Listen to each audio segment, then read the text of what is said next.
أعوذ بالله من الشيطان الرجيم. بسم الله الرحمن الرحيم. اليوم أحل لكم الطيبات وطعام الذين أوتوا الكتاب حل لكم وطعامكم حل لهم والمحصنات من المؤمنات والمحصنات من الذين أوتوا الكتاب من قبلكم إذا آتيتموهن أجورهن محسنين غير مسافحين ولا متخذي أخدان ومن يكفر بالإيمان فقد حبط عمله وهو في الآخرة من الخاسرين. صدق الله العلي العظيم وصدق رسوله النبي الكريم.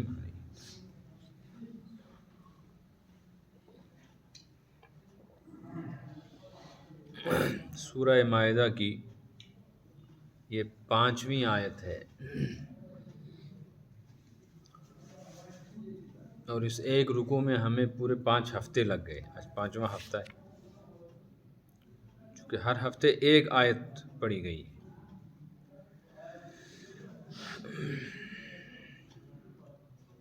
اس سورت کی شروعات ہوئی تھی. سورت کی شروعات میں ہی ابتداء میں یہ بات بتائی گئی تھی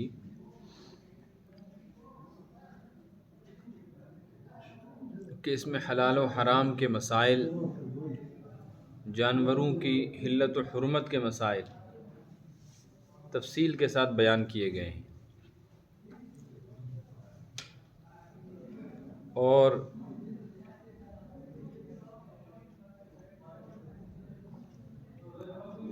اس سورت کے پہلے رکوع کا بڑا حصہ اس موقع پر نازل ہوا ہے جب حضرت نبی پاک صلی اللہ علیہ وسلم اپنے حج کے مبارک موقع پر 9 تاریخ کو عرفات میں موجود تھے.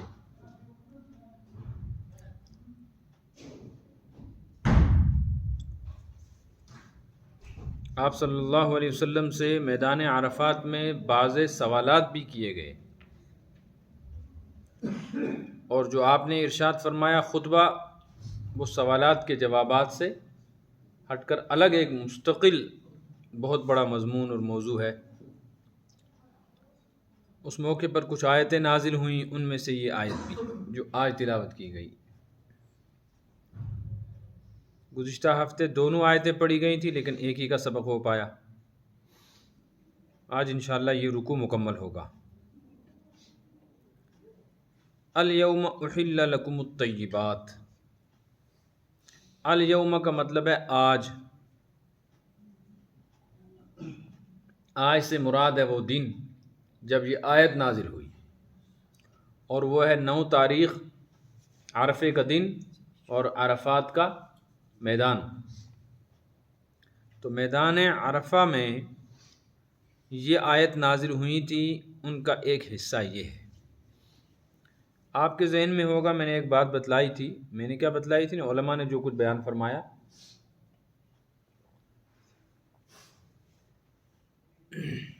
کہ اس سورت کی تیسری آیت میں جو پیچھے پڑھی گئی بالکل اس صفحے میں، صفحہ 8 پہ پہلی آیت، اس کی سطر نمبر 5 میں ہے الیوم اکملت لکم دینکم. اسی صفحے کی سطر نمبر لائن نمبر 5 الیوم اکملت لکم دینکم واتممت علیکم نعمتی ورضیت لکم الاسلام. آج میں نے تمہارے لیے دین کو مکمل کر دیا اور اپنی نعمتیں تم پر پوری کر دی. شاید آپ کے ذہن میں نے بتلایا تھا دین مکمل کرنے کا مطلب تھا کہ اب تک جو احکامات پچھلے نبیوں کے زمانے میں آتے تھے، بعد میں آنے والے نبی کے ذریعے سے پچھلے نبی کی شریعت میں کچھ نہ کچھ ترمیم ہو جاتی تھی. آپ صلی اللہ علیہ وسلم تشریف لائے تو اب چونکہ نہ کوئی نبی آ سکتا تھا، نہ کسی شریعت کے آنے کا امکان تھا، نہ اللہ کی طرف سے کوئی کتاب آ سکتی تھی، اس لیے یہ جو فرمایا دین مکمل ہوا تو اس کا مطلب ہے اب کوئی تبدیلی نہیں ہوگی. اب جو حکم ہے یہ فائنل ہے. اب جو دین ہے یہ بھی ہمیشہ کے، جو نبی ہے یہ بھی آخری، اور جو کتاب ہے یہ بھی کامل و مکمل ہے. اس آیت کے متعلق بعض علماء فرماتے ہیں یہ قرآن پاک کی سب سے آخری آیت ہے، لیکن اکثر علماء اور جمہور فرماتے ہیں سورہ بقرہ کی آخری آیت ہے وَاتَّقُوا يَوْمًا تُرْجَعُونَ فِيهِ إِلَى اللَّهِ، وہ آخری آیت ہے۔ اور اس آیت کے نازل ہونے کے بعد جب یہ آیت نازل ہوئی تھی جو ہم اس وقت دیکھ رہے ہیں اليوم اکملت، اس آیت کے نازل ہونے کے بعد حضرت نبی پاک صلی اللہ علیہ وسلم تقریباً 80 81 82 کے قریب دن اور دنیا میں موجود رہے۔ تو حج سے لے کے آپ کی وفات تک، چونکہ حج ہوا ہے ذی الحج میں اور آپ صلی اللہ علیہ وسلم کا وصال مبارک ہوا ہے ربیع الاول میں، تو ربیع الاول میں جو آپ اس دنیا سے تشریف لے گئے اس میں اختلاف ہے، 12 تاریخ تھی، 9 تاریخ تھی، 17 تھی، مختلف روایات ہیں۔ تو اس اعتبار سے ایام کے میں بھی فرق ہے، کسی نے کچھ گنا ہے کسی نے ایک اندازہ لگائیں 2.5 سے 2.25 مہینے تقریباً آپ صلی اللہ علیہ وسلم دنیا میں موجود رہے ہیں۔ اس 2.5-3 مہینے میں جو آیتیں نازل ہوئیں ان آیتوں میں کوئی حکم نہیں تھا، حلال و حرام کا کوئی حکم نہیں تھا، بس آخرت کی ترغیب تھی اور اللہ سے ڈرایا گیا تھا احکام کے سلسلے میں اتباع کرنا، جیسے وہ آیت آخری وَاتَّقُوا يَوْمًا تُرْجَعُونَ فِيهِ، جو سب سے آخری آیت۔ اللہ پاک فرماتے ہیں ڈرو اس دن سے جس دن تم سب لوٹ کر اللہ کے پاس پہنچائے جاؤ گے، ثم توفیٰ کل نفس ما کسبت، پھر تمہارے عملوں کا اچھے ہوں یا برے ہوں پورا بدلہ ملے گا، اور کسی پر کوئی ظلم و زیادتی نہیں ہوگی کہ کسی نے نیکی کی ہو وہ چھپ جائے، کسی نے گناہ کیا ہو کم اور سزا زیادہ ہو جائے، ایسا نہیں ہوگا، پورا بدلہ۔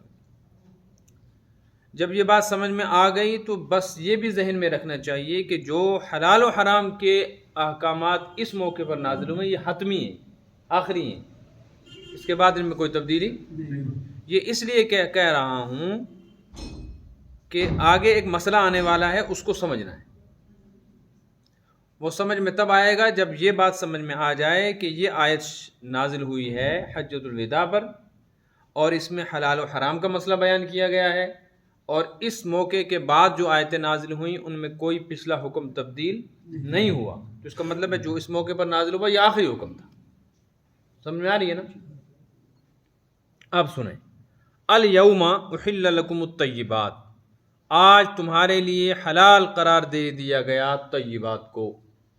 آج سے مراد ہے ابھی بتلایا تھا نا 9 ذی الحج عرفہ، آپ صلی اللہ علیہ وسلم کا حجۃ الوداع کے موقع پر میدان عرفات میں ہونا، اس دن جہاں اور بہت ساری نعمتیں اللہ نے تم کو دی، وہاں ایک نعمت تم کو یہ دی ہے کہ تمہارے لیے طیبات کو حلال قرار دے دیا۔ اس کا کیا مطلب ہے؟ اصل میں سوال کرنے والے جو سوال کر رہے تھے، اس سے پہلی آیت دیکھو آپ، یسألونک ماذا احل لہم، ہے نا اسی صفحے پر جو آیت ہم نے پڑھی اس سے پہلی آیت، اس میں سوال یہ تھا کہ یا رسول اللہ صلی اللہ علیہ وسلم ہم جو جانور ذبح کریں گے، جیسے مردار حرام، پیچھے آ گیا، خون حرام، خنزیر حرام، اس طرح بہت سارے جانور حرام ہیں، لیکن جس جانور کو ہم خود ذبح کریں گے وہ کیا ہوگا؟ حلال ہوگا۔ اب ہم ذبح نہ کر سکیں، ہم شکار کے ذریعے سے اس کو قابو میں کریں، تو وہ جانور ذبح مانا جائے گا یا نہیں، وہ حلال ہوگا یا حرام؟ یہ سوال تھا، اس کا جواب دیا گیا، وہ آپ کو پتہ لگ گیا کہ ذبح کی 2 قسمیں ہیں، ایک ہے اپنے اختیار سے ذبح کرنا، ایک ہے اپنے اختیار سے ذبح نہیں کیا لیکن اپنے اختیار سے اس کو قبضے میں لیا گیا جانور کے ذریعے سے، چاہے وہ زمینی جانور ہو، کتا ہو یا باز ہو، پرندہ ہو، شاہین ہو۔ اسی طرح ایک سوال یہ تھا کہ یا رسول اللہ صلی اللہ علیہ وسلم مسلمان جو ذبح کرتے ہیں وہ تو حلال ہے، غیر مسلم اگر ذبح کرے کسی جانور کو تو وہ حلال ہوگا یا نہیں؟ یہ سوال سمجھ میں آیا؟ تو اس کا مطلب ہے سوال کس کے متعلق ہے؟ غیر مسلموں کے ذبیحے کے متعلق۔ سمجھ میں آ رہا ہے؟ غیر مسلموں کا ذبیحہ۔ تو غیر مسلم 2 طرح کے ہیں، ایک ہیں وہ جو اپنے آپ کو اہل کتاب کہتے ہیں، چاہے وہ تورات کو مانتے ہوں، حضرت عیسیٰ علیہ السلام کی نبوت کو تسلیم کرتے ہوں، چاہے وہ انجیل کو مانتے ہوں اور حضرت عیسیٰ علیہ السلام کو نبی مانتے ہوں، وہ لوگ کہلاتے ہیں اہل کتاب۔ اس پر تو سب کا اتفاق ہے۔ البتہ ایک جماعت اور ہے جن کو مجوسی کہتے ہیں. کیا کہتے ہیں؟ مجوسی. ان کے متعلق بعض علماء کی تحقیق یہ ہے کہ مجوسی بھی اہل کتاب ہیں. وہ آگ کو پوجتے ہیں، آتش پرست ہیں، پوجتے تو وہ آگ کو ہیں، لیکن اصلاً کہتے ہیں کہ وہ حضرت داؤد علیہ السلام پر ایمان رکھتے ہیں اور ان کی کتاب زبور ان کے نزدیک خدائی کتاب ہے. لیکن اس دور میں چونکہ ان کی تعداد ہی کہیں نہیں، الا ماشاء اللہ کہیں کچھ ہو، اور اگر ہے بھی کہیں تو ان کا یہ دعویٰ ہی نہیں ہے کہ ہمارے پاس اللہ کی کوئی کتاب ہے، اس لیے وہ اہل کتاب شمار ہی نہیں ہوتے. دوسری یہ ہے کہ وہ اب اللہ کے وجود کے قائل ہی نہیں ہیں، وہ تو آگ کو پوجتے ہیں، لہٰذا وہ سراسر کیا ہو گئے؟ کافر اور مشرک. تو اب دو قسمیں ہو گئیں، اہل کتاب اور غیر اہل کتاب. ہیں تو دونوں کافر، لیکن ایک اعتبار سے ان میں فرق ہے. تو سوال یہ تھا کہ کیا ہم ان لوگوں کا ذبیحہ کھا سکتے ہیں یا نہیں؟ اس کا جواب آ رہا ہے، اور جواب میں یہ کہا جا رہا ہے سب سے پہلے الیوم احل لکم الطیبات. پہلے تو یہ یاد رکھو کہ تمہارے لیے طیبات حلال ہیں. طیبات حلال ہونے کا مطلب ہے اب سے پہلے. اس کے بہت سارے معنی ہیں، سمجھنا اس کو. اب سے پہلے یعنی اس آیت کے نازل ہونے سے پہلے پچھلے نبیوں پر جو چیزیں حلال تھیں اور ابھی تک وہ حلال چلی آ رہی ہیں، تو بس آج بھی وہ حلال ہیں اور اب کبھی حرام نہیں ہوں گی. سمجھ میں آ گیا؟ حضرت موسیٰ، حضرت عیسیٰ، حضرت داؤد علیہ السلام، تو ان حضرات کے نزدیک ان کی شریعت میں جو جانور حلال تھے، اور شریعت اسلامی نے اس آیت کے نازل ہونے سے پہلے ان کو حرام قرار نہیں دیا، وہ سارے جانور بھی مسلمانوں کے لیے حلال ہیں. سمجھ میں آئی نا؟ بس ایک مطلب یہ ہو گیا. دوسرا مطلب اس کا یہ ہے، کیوں یہ مطلب اس لیے میں نے بیان کیا کہ اس کے بعد آپ جانتے ہیں پھر کوئی حلال و حرام کے مسئلے میں نئی شریعت کی کوئی پابندی نہیں آئی. جس کو حلال قرار دے دیا وہ حلال ہے، جس کو حرام دیا وہ حرام ہے. کوئی نیا حکم نہیں آیا جس سے بدلا ہو.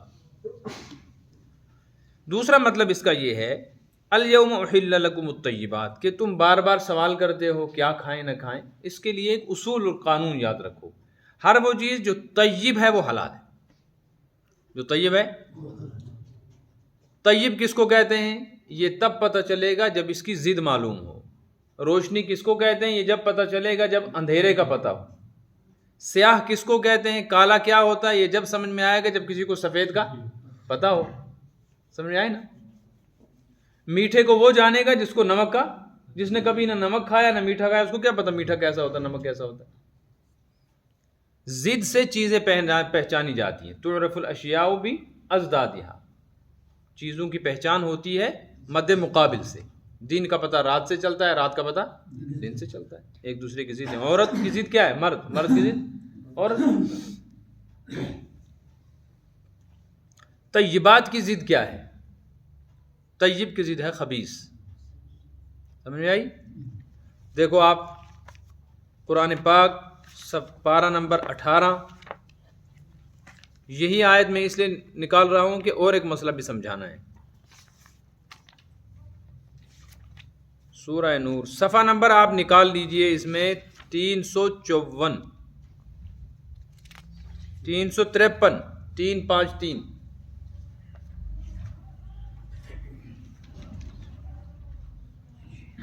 سورہ نور صفحہ نمبر 353 پارہ 18 اور سب سے آخری آیت ہے اس صفحے کی. الخبیثات للخبیثین والخبیثون للخبیثات. اس طرف اس صفحے پہ والطیبات للطیبین والطیبون للطیبات. ترجمہ ہے خبیث عورتیں خبیث مردوں کے لیے، خبیث مرد خبیث عورتوں کے لیے، اور طیب عورتیں طیب مردوں کے لیے، طیب مرد طیب عورتوں کے لیے. سمجھ میں آ گئی؟ خبیث کی ضد کیا ہے؟ طیب. تو خبیث کو سمجھنا ہو تو طیب سمجھنا پڑے گا، طیب کو سمجھنا ہو تو خبیث. خبیث کس کو کہتے ہیں یہ سمجھو.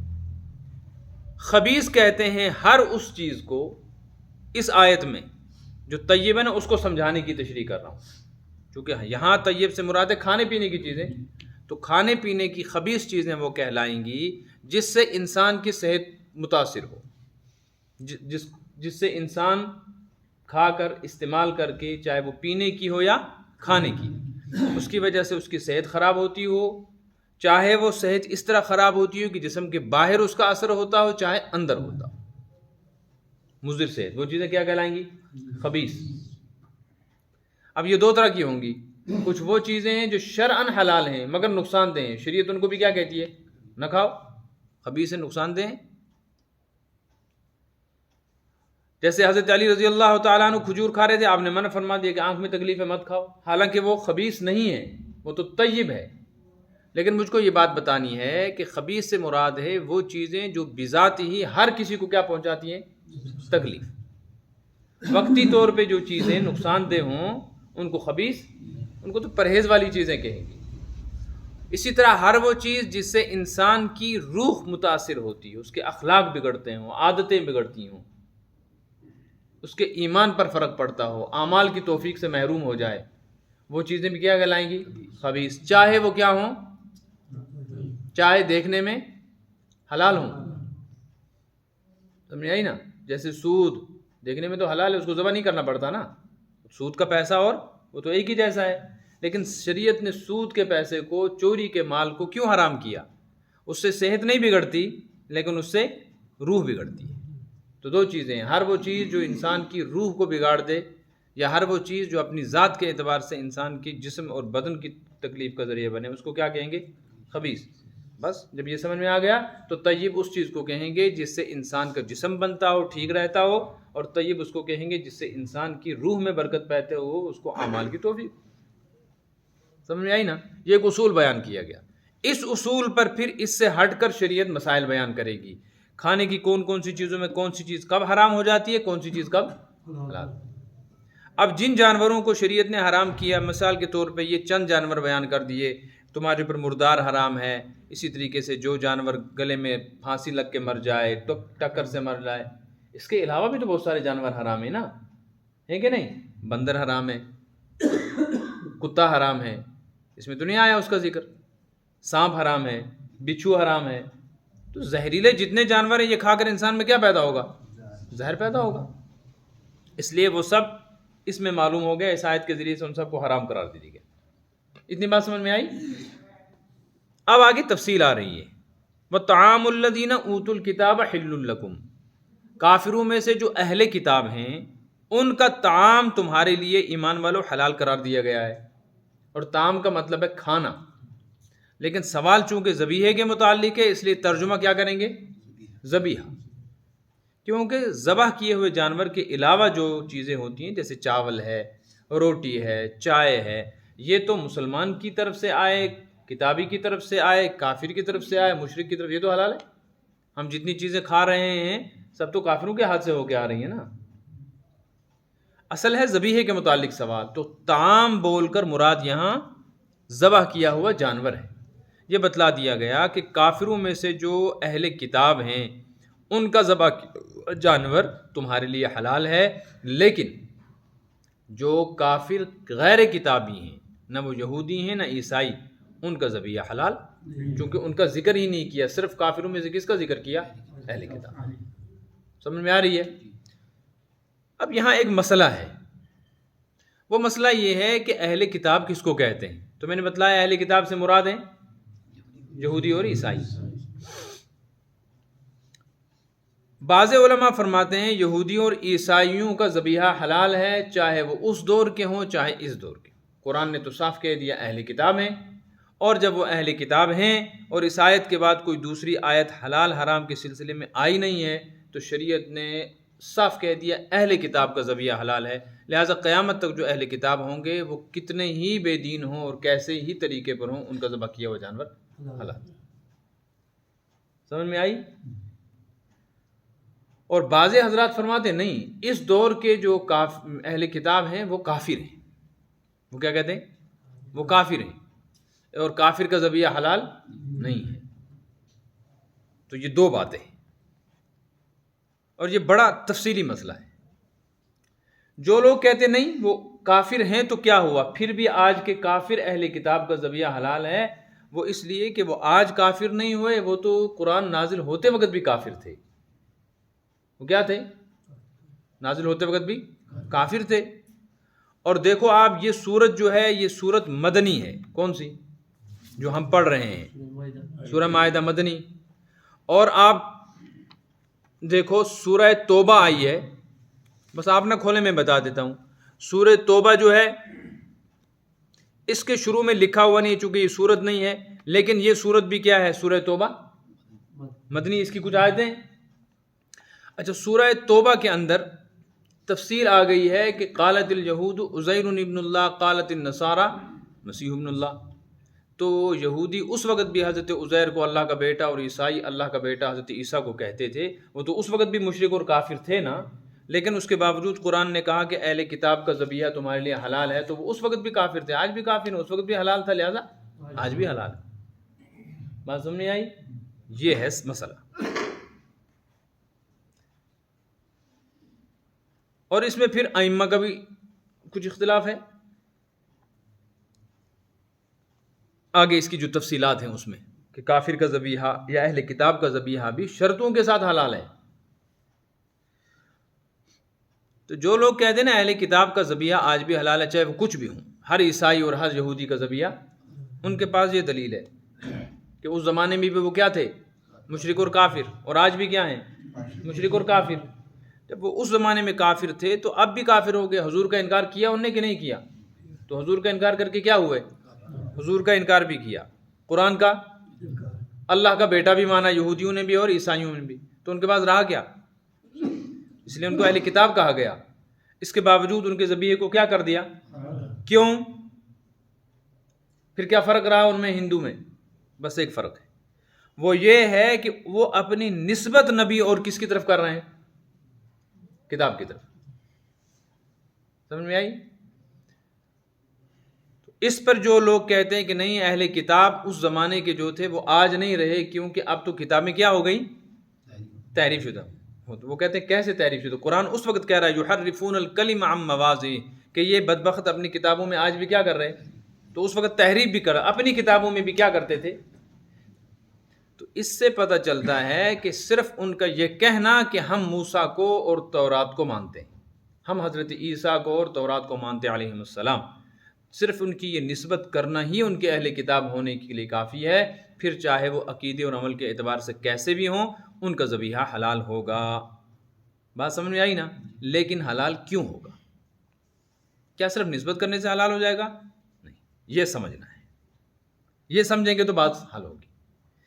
بات یہ ہے کہ ان کی شریعت میں اور ہماری شریعت میں ایک چیز مشترک تھی، وہ یہ تھی کہ وہ چاہے کہتے تھے کہ حضرت عیسیٰ اللہ کا بیٹا ہے اور حضرت عزیر اللہ کا علیہ باللہ، چاہے وہ یہ کہتے تھے، قرآن کو نہیں مانتے تھے، لیکن ان کے ہاں ایک بات تھی کہ وہ جب جانور ذبح کرتے تھے تو پڑھتے تھے اللہ کا نام لے کر، ذبح کرتے تھے اللہ کا نام لے کر۔ اصل میں اللہ کے نام کی برکت، یہ جو نسبت ہے نا، اس وجہ سے کیا ہے؟ حلال قرار دیا گیا تھا۔ جیسا حنفیہ کے نزدیک آج بھی یہ مسئلہ ہے کہ اہل کتاب کوئی بھی ہوں، اگر وہ اللہ کا نام لے کر ذبح کر دیں تو حلال ہو جائے گا، اگر اللہ کا نام لے کر ذبح نہ کریں تو حرام ہوگا۔ اور آج کل کے یہودی اور عیسائی اللہ کا نام نہیں لیتے، اس لیے کہ آج یہودی اور عیسائی ہیں ہی نہیں۔ محققین فرماتے ہیں، مفتی شفیع صاحب رحمۃ اللہ علیہ نے بھی لکھا معرفۃ القرآن میں کہ آج کل جو یہودی اور عیسائی ہیں یہ اصل میں یہودی عیسائی ہیں ہی نہیں۔ پھر کیا ہیں یہ؟ کہ بس ان نے نام رکھا اپنا یہودی، نہ یہ حضرت عیسیٰ کو مانتے ہیں، نہ حضرت موسیٰ کو مانتے ہیں، نہ تورات کو مانتے ہیں، نہ انجیل کو مانتے ہیں، یہ اللہ کو مانتے ہی نہیں، یہ اللہ کو مانتے ہی نہیں۔ آج بھی اگر کوئی پکا عیسائی ہو، پھر چاہے اس کے عقیدے کتنے بگڑے ہوں، اور پکا یہودی ہو چاہے اس کے عمل کتنے ہی خراب ہوں، تو وہ اپنے اس مذہب کی بنیاد پر اللہ کا نام لے کر جانور کو ذبح کرے گا، اس لیے اس کا جانور کا ذبیحہ، ہاں یہ ہے وجہ۔ یہی وجہ ہے کہ مسلمان بھی اگر اللہ کا نام نہ لے تو کیا ہو جاتا ہے؟ اصل میں جانور پہ اللہ کا نام لینے کی وجہ سے کیا ہوتا ہے؟ اس سے ایک بات نہیں معلوم ہو گئی کہ جانور پر اللہ کا نام لے کر ذبح کرنا واجب ہے، یہ اس کے پاک ہونے کی شرط ہے۔ تو جانور تو کبھی کبھی ذبح ہوتا ہے، اور کھانا روز انسان کھاتا ہے، پانی روز پیتا ہے، تو کھانا کھانے سے پہلے اور پانی پینے سے پہلے بسم اللہ پڑھنا کیا ہے؟ سنت، نہ پڑھے تو حلال ہے، اور جانور پہ نہ پڑھے تو حرام ہو جائے گا۔ تو سوال یہ ہے کہ جانور پر پڑھنے کو کیوں حلال فرض قرار دیا گیا، اور باقی کھانے پر بسم اللہ پڑھنے کو کیوں سنت قرار دیا کہ اس کو ضروری قرار کیوں نہیں دیا؟ کچھ سمجھ میں بھی آ رہا ہے نہیں؟ اس کا جواب یہ ہے، جو علماء فرماتے ہیں کہ جانور جاندار ہے، اس کو جینے کا حق ہے، اس کو ذبح کر کے اس کا گوشت کاٹنا اور اس کے خون کو بہانا بظاہر یہ انسانیت کے خلاف ہے. یہ ایک قسم کی زیادتی لگ رہی ہے. جیسے دنیا میں ایک مذہب ہے، وہ لوگ جانوروں کو کھانا بالکل ناجائز سمجھتے ہیں، ان کے ہاں انڈا کھانا بھی ناجائز ہے نا. ہندو میں ایک جماعت ایسی ہے، وہ کہتے ہیں پشو جانور جاندار کو مارنا ناجائز ہے، وہ کھاتے ہی نہیں ہیں گوشت. بدھ لوگ یہی ان کا نظریہ یہی ہے، جبکہ تمام نبیوں کے نزدیک، تمام اقوام کے نزدیک جانوروں کو کھانا جائز ہے. مہاتما بدھ اپنے نظریے کے مطابق جانوروں کے مارنے کو ظلم سمجھتا تھا. یہی وجہ ہے کہ جو لوگ مہاتما بدھ کو نبی کہتے ہیں کہ ہو سکتا ہے کسی زمان میں کیا رہا ہو، کچھ لوگ کہتے ہیں، ان کا رد کرنے والے اسی بنیاد پر رد کرتے ہیں کہ وہ کیسے نبی ہو سکتا ہے، جبکہ اس کا نظریہ یہ تھا کہ جانور کھانا کیا ہے، ظلم، جبکہ ہر نبی کے نزدیک ہر شریعت میں جانور کا ذبح کرنا جائز تھا. تو وہ تو نبیوں کے طریقے سے ہٹا ہوا نبی کیسے ہو سکتا ہے؟ سمجھائی نا. جیسے بعض لوگ زور زبردستی گرو نانک کو مسلمان بنانے کی کوشش کرتے ہیں. گرو نانک کون تھا؟ مسلمان تھا، کہ جی اس نے حج بھی کیا، فلاں بھی کیا، جناب کس سے کہانیاں سناتے ہیں. تو کچھ لوگوں نے اس پہ کتابیں بھی لکھی ہیں گرو نانک کے مسلمان ہونے کے ثابت کرنے کے لیے. لیکن ایک سیدھی سی بات ہے، حضرت نبی پاک صلی اللہ علیہ وسلم کے آ جانے کے بعد عامی ہو یا خاص ہو، جاہل ہو یا عالم، اس کے مسلمان ہونے کی یہ شرط ہے کہ وہ اپنے مسلمان ہونے کا اقرار کرے.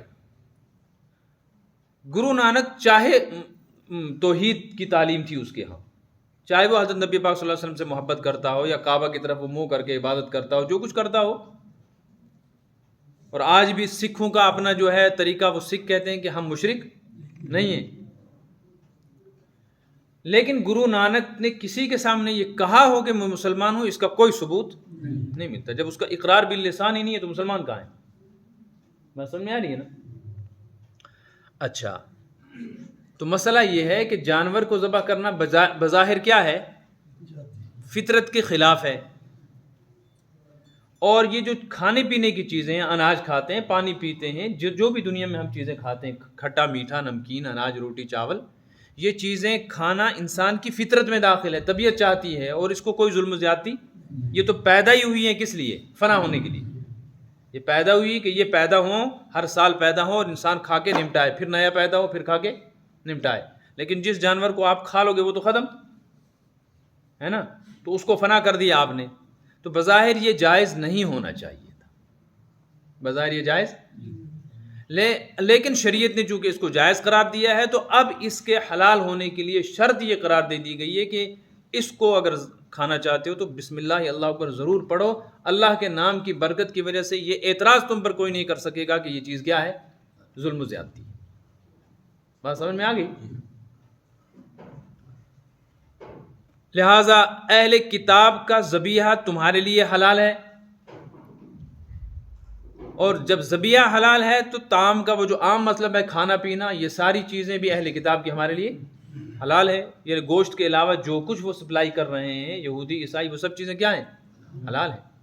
البتہ ان میں جو چیزیں مضر صحت ہیں وہ کھانی مناسب نہیں ہیں، اگرچہ وہ حلال. مثال کے طور پہ آج کل بہت سارے ایسے کھانے آ رہے ہیں جن کھانوں کا کھانا طبیعت کے لیے نقصان دہ ہے، تو منع کرتے ہیں مت کھاؤ. ٹھیک ہے، یہ حرام نہیں ہے، لیکن ان چیزوں سے پرہیز کرو. اور کھانے پینے کے علاوہ جو چیزیں جو حلال ہیں، ان کے علاوہ جو چیزیں شرعاً حرام ہیں، جن کو طبیعت پسند نہیں کرتی، اور ہر قوم میں فطرتاً جو انسان جن چیزوں کو ناپسند کرتا ہے، چاہے وہ کھانے کی ہوں، وہ پینے کی ہوں، وہ طیبات کے مد مقابل جو خبائث آیا اس میں داخل ہوں گی، وہ حرام ہوں گی. چاہے وہ شراب ہو، آ گئی، اسی طریقے سے چاہے وہ خنزیر ہو، چاہے وہ خون ہو، اس کو فطرت تو خود بخود ان چیزوں سے نفرت کرتی.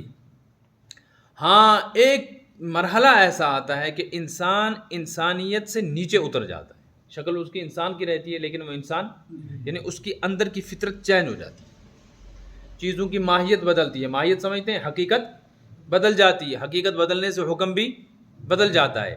جو چیز حرام ہو، جو سائنس جاننے والے ہیں وہ سمجھتے ہیں کہ کیمیائی تبدیلیاں ہوتی ہیں. کیا ہوتی ہیں؟ چیزوں میں کیمیائی تبدیلیاں، کیمیائی تبدیلی کی وجہ سے احکام بدلتے ہیں. آپ نے انگور کا شیرہ پانی نکال کے رکھا، وہ کیا ہے آپ کے لیے؟ حلال ہے نا، جوس ہے یہ، لیکن آپ نے اتنے دن بند کر کے رکھا کہ اس کے اندر نشہ پیدا ہو گیا، تو اس کی حقیقت بدل گئی، یہ کیا ہو گیا؟ حرام ہو گیا۔ جس برتن میں رکھا تھا برتن بھی کیا ہو گیا؟ ناپاک ہو گیا۔ سمجھ میں آ رہا ہے مسئلہ؟ اس کے بعد آپ نے اس کو ایسے ہی رکھا، اس شراب کو، اور اس میں کوئی ایسی چیز ڈال دی جس کی وجہ سے وہ سرکہ بن گیا، تو یہ کیا ہو گیا؟ حلال ہو گیا۔ اور جس برتن میں رکھا تھا برتن بھی خود بخود کیا ہو گیا؟ پاک ہو گیا۔ چیزوں کی تبدیلی سے احکام بدلتے۔ گوبر ناپاک ہے، گوبر ناپاک ہے، اس گوبر کو اگر آپ نے آگ میں جلایا راکھ بن گیا پورے کا پورا، تو کیا ہو گیا؟ پاک ہو گیا۔ اس لیے گوبر کی آگ جلائی تو جب تک وہ گوبر ہے، جب تک اس پہ گیلی روٹی ڈالیں گے تو روٹی کیا ہو جائے گی؟ ناپاک۔ اور گوبر جو ہے وہ بالکل جل کر راکھ ہو گیا، اس کا نام بدل گیا، اب اس پہ روٹی گر جاتی ہے تو روٹی کیا ہے؟ سمجھ میں آ رہی ہے بات؟ تو جب یہ بات سمجھ میں آ گئی تو یہ بھی سمجھ لو کہ جو چیزیں فی نفس ہی حلال ہوتی ہیں وہ کبھی کسی علت کی وجہ سے، کسی وجہ سے حرام ہوتی ہیں۔ جیسے جانور حلال تھا لیکن مردار ہونے کی وجہ سے کیا ہو گیا؟ حرام۔ ایسے ہی جو چیزیں حلال ہیں چوری کی وجہ سے وہ کیا ہو جائیں گی؟ حرام ہو جائیں گی۔ سود حرام ہے، رشوت حرام ہے، چوری حرام ہے، مال ناحق کا دبا دینا حرام، ان کا استعمال حرام قرار دیا گیا ہے۔ اس کے علاوہ جو چیزیں ہیں چاہے وہ مسلمان کی ہوں یا غیر مسلم کی ہوں وہ سب کی سب حلال ہیں۔ تو جیسے ان کا ذبیحہ تمہارے لیے حلال، طعامکم حل لہم، تمہارا ذبیحہ ان کے لیے حلال ہے۔ جیسے مسلمان ذبح کرے تو ان کے لیے حلال ہے۔ یہ کہنے کی کیا ضرورت تھی؟ مجھ کو سمجھ میں نہیں آ رہی تھی بات، اس وقت میرے ذہن میں ایک بات آئی۔ مسلمان کا ذبح کیا ہوا جانور غیر مسلم نہیں کھاتے عام طور پہ، لیکن عیسائی اور یہودی کھاتے ہیں کیونکہ وہ بھی ذبح کرتے ہیں نا۔ تو یہ کہیں یہ نہ سوچیں یہودی مسلمان کہ ان کا ذبیحہ تو ہمارے لیے حلال ہے لیکن ہم اپنا ذبح کیا ہوا ان کو نہیں دے سکتے چونکہ یہ مشرک فرمان نہیں۔ ایسا نہیں ہے، جو ذبیحہ تمہارا ہے تم ان کے ہاں پہنچانا چاہو تو پہنچا سکتے ہو، یہ کھاتے ہیں، البتہ یہ نہیں کھاتے، یہاں والے نہیں کھاتے۔ تو جب تم ان کا ذبیحہ تمہارے لیے حلال، ان کا کھانا بھی حلال، تمہارا ذبیحہ ان کے لیے حلال تو مسلمانوں کا کھانا دینا بھی حلال، لہٰذا ایک دوسرے کے یہاں دعوت میں جا سکتے ہیں۔ وہ الگ بات ہے کہ جانا نہیں چاہیے غیرت کے خلاف۔ یہ تو کھانے پینے کی چیزیں تھیں، ساتھ میں ہی ایک اور چیز بھی بیان کر دی گئی، وہ ہے کہ انسان جیسے کھانے پینے کا شوقین ہے، اس کی ضرورت ہے، ایسے ہی اس کی ایک جنسی ضرورت ہے، مرد کو عورت کی ضرورت ہے، عورت کو مرد کی۔ اور 5ویں پارے کے شروع میں والمحصنات من النساء الا ما ملکت ایمانکم میں تفصیل آ چکی ہے، کون کون سی عورتیں حلال ہیں اور کون سی عورتیں حرام ہیں۔ وہاں لفظ محصنات آیا تھا اور اس کی تفصیل وہاں آ گئی تھی کہ محصنات کس کو کہتے ہیں۔ محصنات کے کئی سارے معنی ہیں۔ ایک معنی ہے اس کے قابو میں لائی ہوئی، قابو میں ترجمہ کیا ہے قید میں لائی ہوئی۔ میں نے کیا بتایا آپ کو؟ قابو میں اجنبی عورت ہوتی ہے کہ اپنی بیوی ہوتی ہے؟ سمجھ آ گئی نا؟ قید ترجمہ کیا ہے، ویسے اس کا ترجمہ قید، لیکن میں نے قید اس لیے نہیں کیا کہ قید کا مطلب آپ کہیں یہ نہ سمجھے کہ جیل میں بھرو ان کو تو پہلے جائے پھر جائز ہوں گی۔ قید سے مراد اصل میں قابو، قیدی قابو میں ہوتا ہے نا، تو میں نے اس لیے قابو ترجمہ کیا خود۔ قابو میں لائی ہوئی عورتیں، قابو سے مراد ہے نکاح والی، سمجھ میں آئی؟ یہ بھی الیوم احل لکم، یہ بھی تمہارے لیے آج کیا کر دی گئی؟ حلال۔ کیا؟ المحصنات من المؤمنات، تمام مومن عورتوں میں سے وہ عورتیں تمہارے لیے حلال ہیں، المحصنات جو تمہارے قابو میں آ سکتی ہیں، قابو مراد جن سے تم نکاح کر سکتے ہو۔ 2 وجہ ہیں جن سے نکاح نہیں ہو سکتا۔ ایک یہ ہے کہ کوئی ایسی عورت ہے جس کے ساتھ ہمارا رشتہ نسب یا سسرالی رشتہ اس کی وجہ سے حرام ہو جائے، یا رضاعت جیسے سگی بہن ہے، دودھ شریک بہن ہے وغیرہ۔ اور دوسری وجہ ہے کوئی علت ہو، جیسے کوئی عورت حلال اس لیے نہیں ہے کہ نکاح تو ہو سکتا تھا مگر یہ دوسرے کی نکاح میں ہے، تو ایک وقت میں ایک عورت 2 کی بیوی نہیں بن سکتی، تو وہ آدمی طلاق دے دے تو یہ آدمی عدت کے بعد اسے نکاح کر سکے۔ تو جو عورت کسی دوسرے کے نکاح میں ہے وہ بھی حرام جب تک وہ وہاں سے آزاد نہ ہو، اور جو عورت شرعاً خون کے رشتے یا خون کے رشتے کی وجہ سے حرام ہے وہ بھی حرام۔ اور ایسے ہی وہ عورتیں جو کسی کی نکاح میں بھی نہیں ہیں، کسی کی نکاح میں نہیں ہیں، اور وہ ہمارے خونی رشتہ دار بھی نہیں ہیں اور دودھ کا رشتہ بھی نہیں ہے، لیکن سسرالی رشتے کی وجہ سے حرام ہو گئیں. جیسے کسی عورت سے نکاح کر لیا, اب اس کی جو سگی بہن ہے اس کے ساتھ نکاح ہو سکتا تھا, لیکن رکاوٹ اس کی بہن بنی ہوئی ہے, جب تک یہ نکاح میں ہے تو سالی کے ساتھ نکاح نہیں ہو سکتا. اس کے علاوہ جو دنیا جہان کی عورتیں ہیں مسلمان ہوں, محسنات جن سے تم نکاح کر سکتے ہو, وہ تمہارے لیے کیا کر دی؟ حلال کر دی گئیں. اور اس کی حد ہے پیچھے 4, ایک وقت میں 4, اور زیادہ سے زیادہ کتنی کر سکتے ہو؟ اس کی کوئی حد. حضرت امام حسن کی بیویاں 92 تھیں, 92 بیویاں, طلاق ہو جاتی تھی جلدی جلدی. والمحسنات من الذین اوتوا الکتاب من قبلکم, اسی طرح اہل کتاب جو ہیں ان کی وہ عورتیں جو پاک دامن ہوں. ویسے محسنات کا ترجمہ کیا کیا ہے انہیں؟ پاک دامن یا قید میں لائی ہوں. اور محسنات ان لوگوں کی جن کو کتاب دی گئی تم سے پہلے جو اہل کتاب موجود ہیں, یہودی اور عیسائی, ان کی عورتوں میں سے جن سے تم نکاح کر سکتے ہو, ان کو قابو میں لا سکتے ہو, وہ تمہارے ساتھ نکاح کر کے تمہارے لیے کیا ہو گئی؟ حلال. محسنات کا ترجمہ میں نے کیا کیا؟ قابو میں لانا دونوں جگہ, اور اس کا مطلب ہو گیا نکاح میں لانا, یعنی ان کی ان عورتوں کو بھی جن سے تم نکاح کر سکتے ہو, نکاح کر کے تمہارے لیے کیا ہو جائیں گی؟ حلال, جیسے مسلمان کی حلال ہے.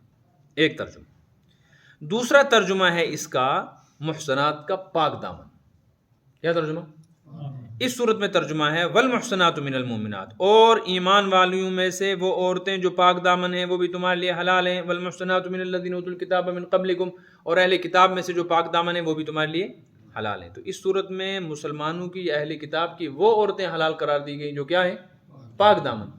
بظاہر اس سے یہ پتہ چلتا ہے اگر وہ پاک دامن نہ ہو تو پھر اس کے ساتھ نکاح کرنا حلال. تو اس کی وجہ سے تو بڑا مسئلہ پیدا ہو جائے گا. بہت ساری عورتیں ایسی ہیں جو مسلمان بھی ہیں لیکن پاک دامن نہیں ہیں, مگر شریعت ان سے نکاح کرنے کو حلال قرار دیتی ہے. سمجھ میں آ رہا ہے نا؟ اس لیے علماء فرماتے ہیں کہ یہاں پاک دامن کہنے کا یہ مطلب نہیں ہے کہ جو پاک دامن نہ ہو اس کے ساتھ نکاح نہیں ہو سکتا. بدکار عورت کے ساتھ بھی مسلمان ہو تو نکاح ہو سکتا ہے, لیکن اشارہ اس طرف کر رہی ہے شریعت, قرآن اس طرف اشارہ کر رہا ہے کہ جب تم کو نکاح کرنا ہی ہو تو جہاں حلال دیکھتے ہو وہاں پاک دامن بھی دیکھا کرو. جیسے کھانے میں صرف حلالی مت دیکھو, یہ دیکھو کہ کہیں مضر تو نہیں ہے.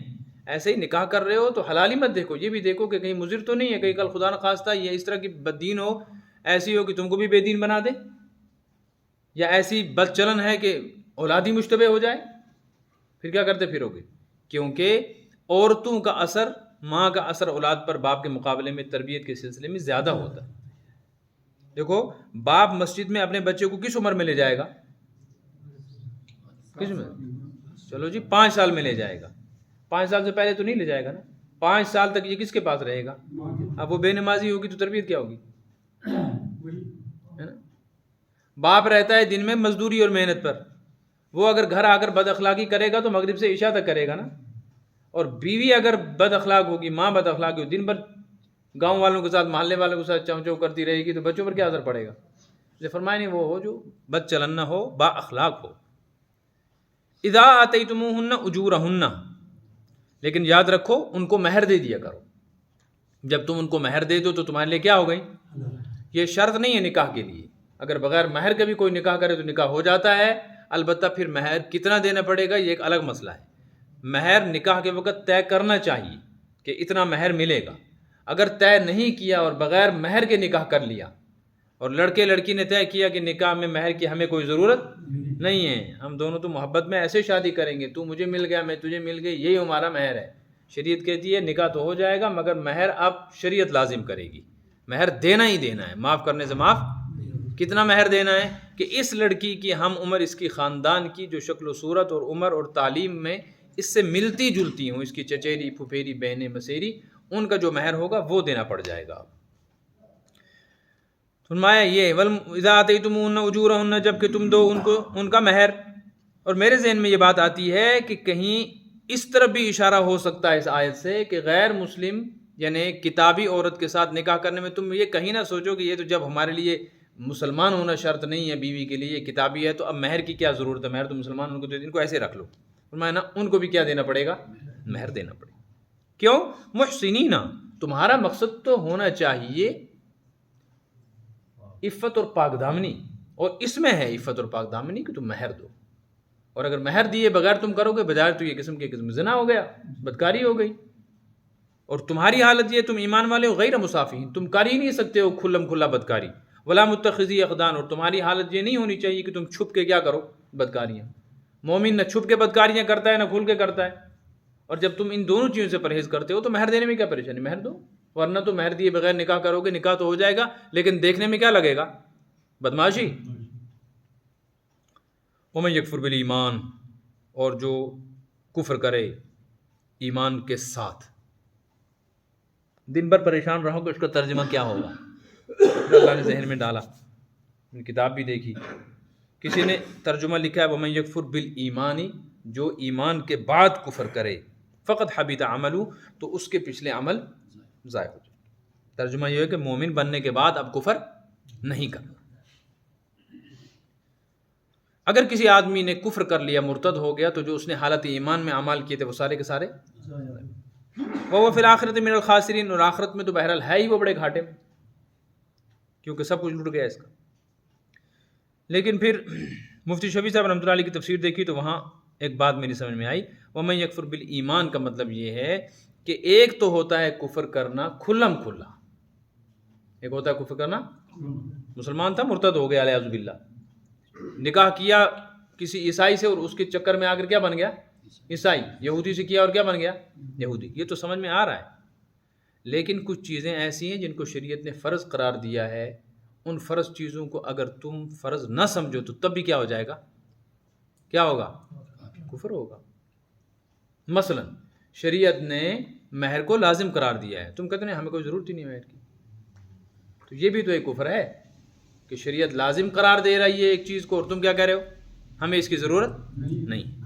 اسی طرح جن چیزوں کو شریعت نے کھانے پینے کے سلسلے میں حرام سمجھا ہے، تم باقی تو سارے دین کو مانتے ہو لیکن کہتے ہو جی ٹھیک ہے باقی سب کچھ ہے، تو لیکن جب اہل کتاب کا ذبیحہ حلال ہے تو وہ اگر خنزیر کھاتے ہیں تو اس کے کھانے میں کیا فرق پڑتا؟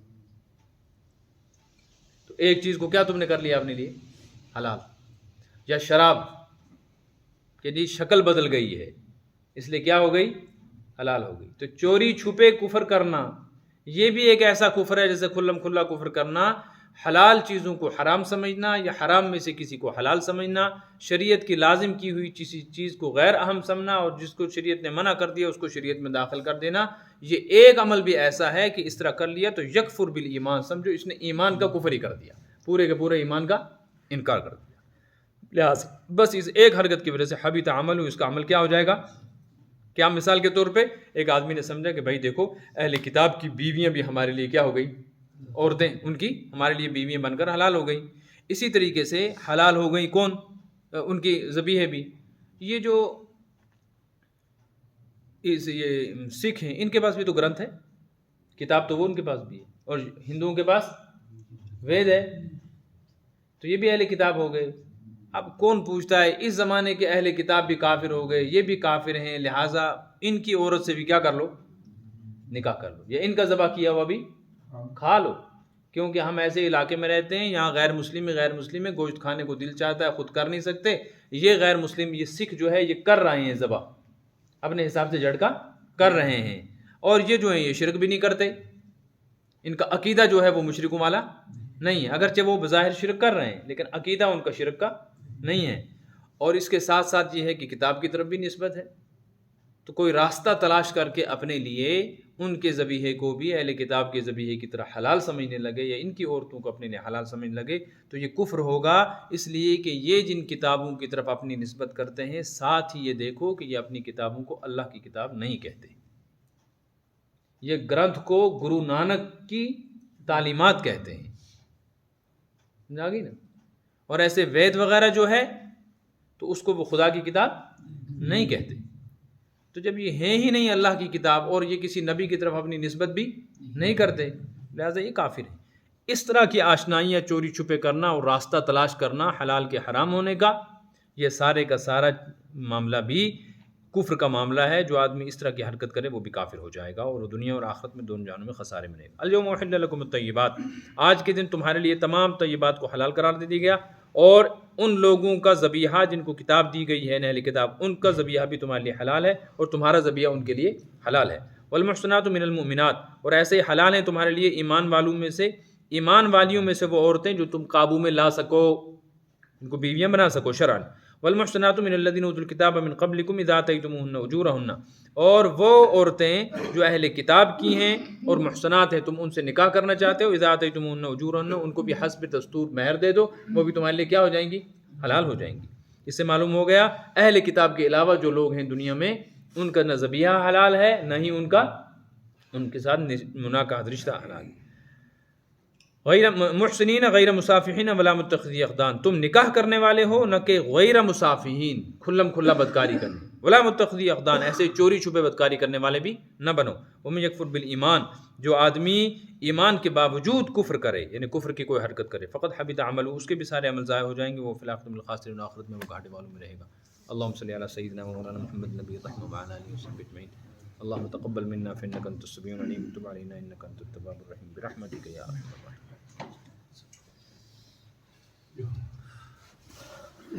یا ربی کر دے.